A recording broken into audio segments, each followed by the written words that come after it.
Chapter 2. A Brief History of Power. Section 4. Government versus Technology. In many ways, the arc of government has followed the arc of technology, but their relationship is much more complicated. Governments are often empowered by technology in ways the public is not, sometimes secretly. Technology has allowed governments to be far more destructive than they would be without it. In many ways, technology is now empowering us to challenge government power. As long as we are susceptible to the racket, available technology will determine the nature of the oppression, but eventually, technology will empower the general population to demand self-government and render the psychological roots of statism irrelevant. The prevailing state of technology is the primary determinant of the productive capacity of the average member of society. Excess productivity makes government possible.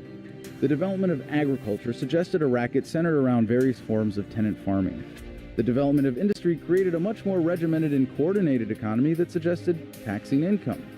Developments in printing and enforcement of currency regulations made possible the underpinning of nearly all modern governments: monopoly creation of money. Technology has also driven the arc of our ability to destroy ourselves to the point where complete annihilation seems feasible. If we can get past statism now, we will have averted the possibility of the destructive arc of government overtaking the peaceful and empowering arc of technological development. Technological development leads to wealth development. By increasing the capacity of the average laborer, technology raises the standard of living, despite government always taking larger portions of our output. When people barely had the ability to feed their families and pay off their landlords, they didn't have time to organize protests. With the development of a wealthier society overall, the level of individual empowerment has increased along with access to information. This has been the primary driver of the increased demand for self-government. Despite the rapidly developing internet, some politicians think they can still get away with the old deceptions. Sometimes politicians will say one thing, then say the opposite thing in another town the next day, only to find video of the two statements edited together online the day after. When so many of us have nearly the entire wealth of human knowledge at our fingertips, it's very difficult to lie effectively. When a victim of bullying stays silent, the bully is emboldened. Like any bully, governments want their victims to stay quiet. They try to keep victims isolated and prevent them from banding together. The internet has created a conversation in which we can share our stories of victimization and see that we are not alone. The worst government atrocities are now viral videos. The new conversation does not favor governments. Understanding government as institutionalized violence allows us to see its psychological roots. People turn to violence and are tempted into conflict by insecurity and fear. Technology is empowering us to be much more aware of mental health.